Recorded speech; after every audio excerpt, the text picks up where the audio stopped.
All right, so I've been sanding the floors here, and you can see this is with a 24 grit sandpaper.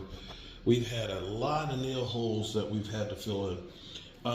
What I've done is I've taken some sawdust and I've mixed it with glue to make a putty to fill in the holes. Now, what I found is golden oak is actually not far as color-wise plastic wood, which blends in pretty well. Only problem is right now the little cans of that stuff are $9 a piece. So it'd probably take me about 5 or 6 cans of it. So mixing this up is not a bad way to go. Now the only thing is it'll take longer for it to dry. So I'm going to put it in here tonight and I'll sand it tomorrow morning. And so I'll be mixing up quite a bit of it. But looking at the floor, that ain't bad. For as bad as this floor looked, I thought the cracks were worse than this, but I can live with those cracks. It's an old house. Yeah, a real old house.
All right, so we're making great progress on the floor. You know, I've gone through, unfortunately, there's like a resin in with the paint where they had glued down the floor.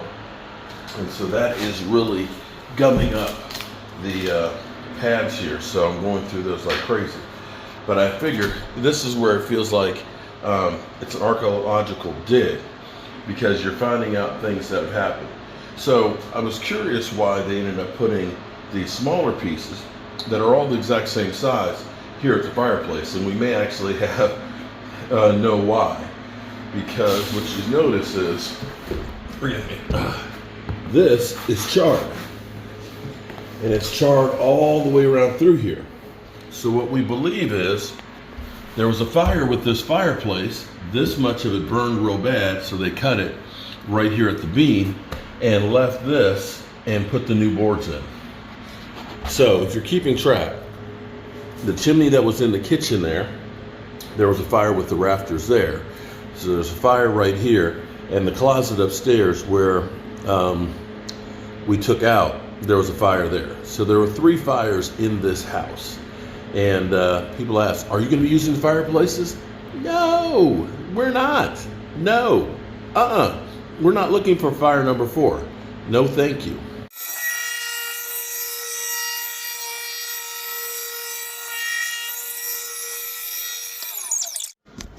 Well, so far, I've sanded all of this.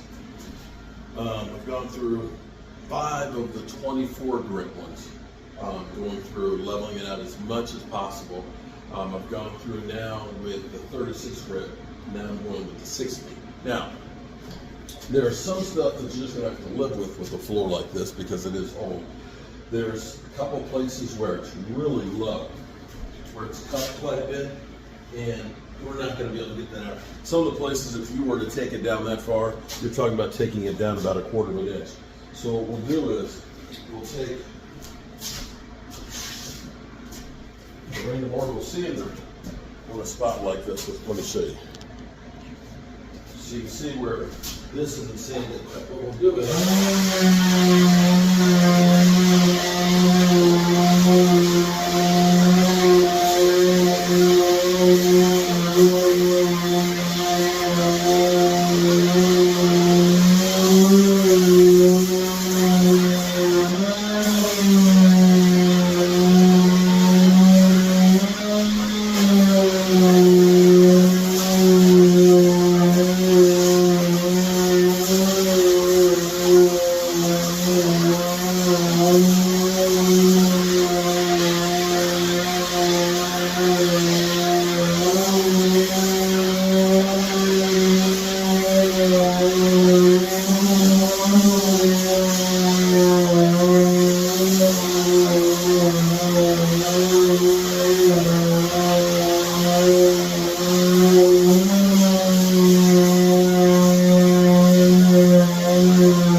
we'll go through, and it's okay because it is a 204-year-old floor.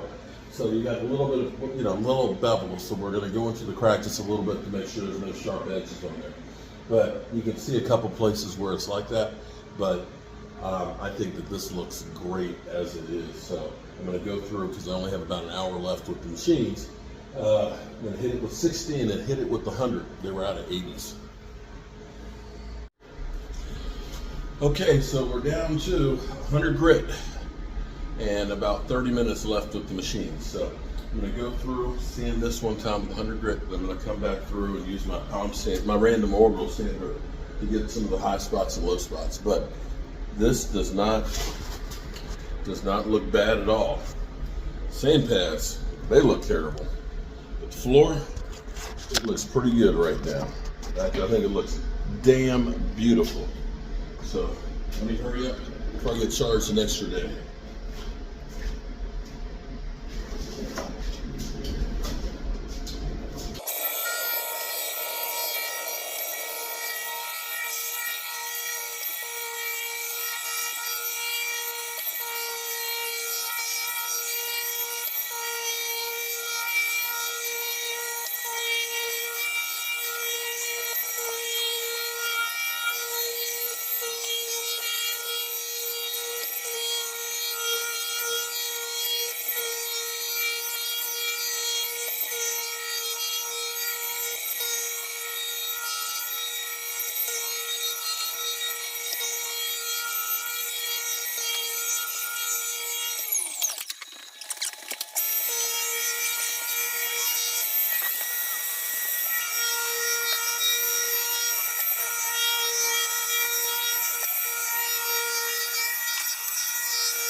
Wow. I got this yesterday about 3 o'clock. It's 24 hours later. And I have used a lot of sandpaper. Unfortunately, this antique heart pine has a lot of sap in it. I mean a lot of sap, which goes up the sanders, and so you're constantly changing the pads. So renting the machine is cheap. It's the sandpaper that we probably spent a couple $100s on. But it's okay because this wood right here, it's worth a fortune. Antique heart pine is about $20 a board foot. $20 a board foot. Because the trees have been overforested and you can't get it except by reclaiming because they're slow growth pine trees. And yeah, when we put the varnish on it, it's going to have that nice amber glow to it. And I still have to go through and sand a couple places. There's like a stain right here. The fire right here, I'm going to sand that some more. That'll even it up a little bit, but you'll still see black in there. There's a couple spots here and there and around the perimeter. And then I've got to try and make a piece to go in where the gaps are a little bit wider. I'm going to basically make a sled for the router so I can route out a perfect channel, cut it and put it in there. But there you go, good people. Let me hurry and get this thing back before they charge me more money. Okay, so we've sanded down the floor, and for the most part, I'm actually amazed that this floor is not cupped or having a lot of the wear marks that sometimes you'll see because of people walking. If these floors could talk, I can think about for over 200 years how many people have stepped across these floors. So for the most part, this floor is really good. We do have a bit of a gap in here, which is not bad for the most part. I want to keep that because that becomes kind of a feature. It's going to be a pain in the ass because dust is going to get in there, but you know, we'll just have to vacuum it. But there are some places where the gap is really wide and they filled it in with like a white compound. So here's what I'm going to do. Take some antique heart pine. I've cut it down 1/2 inch by 1/2 inch. I've got my router here with a 1/2 inch bit, and I've made basically, let me put this in the rack here. I'm doing this in real time, one take. Built a little sled here, so that way I can line this up and I can cut exactly a 1/2 inch groove. And I'll just screw this down to the floor. Of course, we can just fill that hole in. Put another screw over here.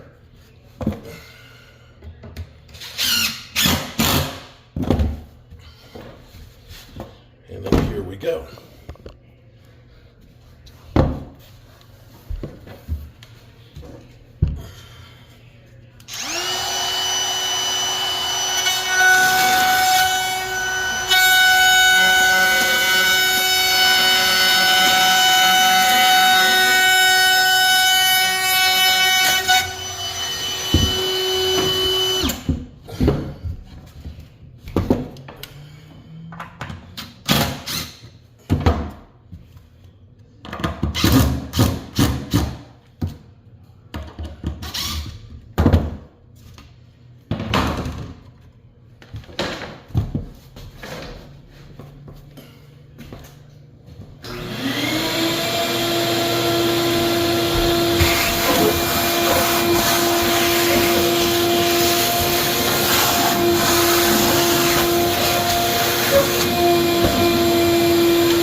All right, so what we did, we left the tongue in there intact. So that gives us a nice, because these floorings, there's no plywood up underneath of it. But this will go in there just like that. We'll put some glue.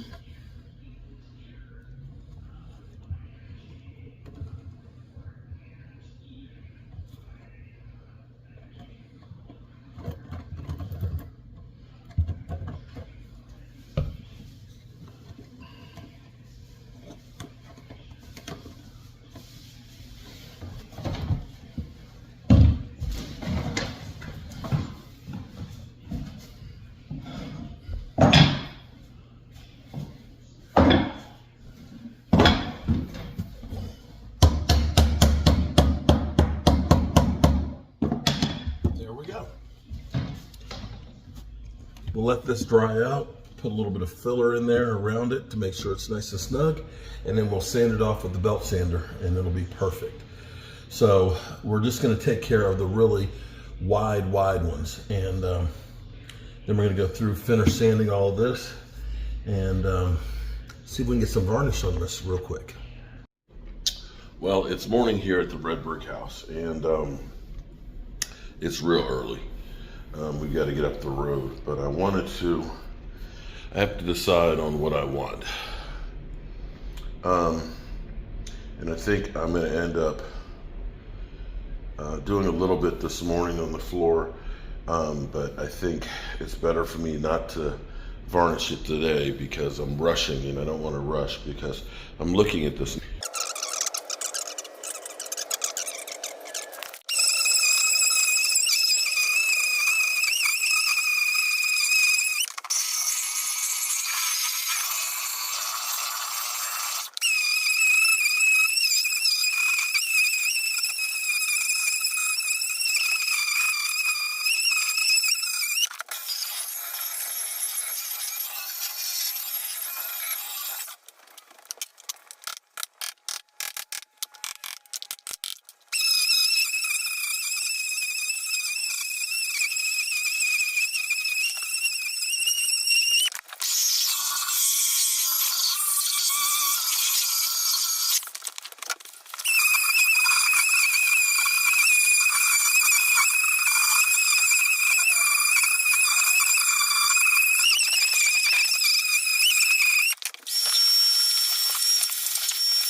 Okay. Well, this is a lot of work if we're going to do it this way. Putting in these pieces definitely is a lot better. The way to probably do it would be put in all the pieces and then get the sander back and resand it one more time.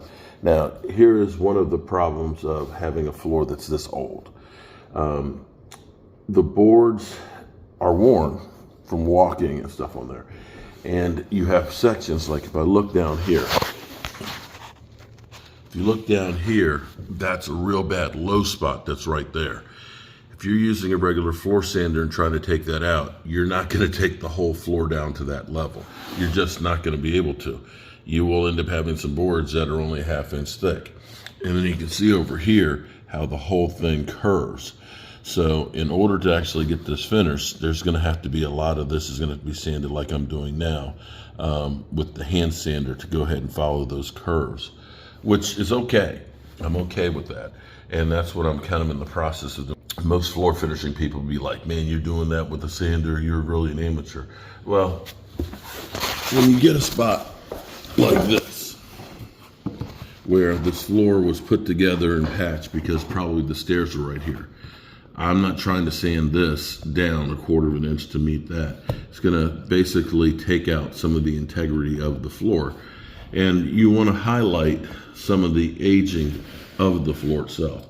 So this is an area where we'll take the palm sander and we'll sand it so that way it's down to the bare wood and slope this a little bit, but we're gonna keep those undulations in here. So I guess what I'm saying is,